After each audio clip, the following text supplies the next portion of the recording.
güzel mezarımızdan düşersen, derdinden ölen aşıkını bir düşünersen,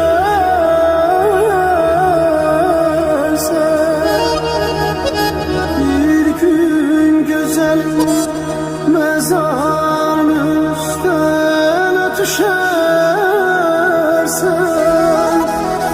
derdinden ölen aşıkını bir düşünersen.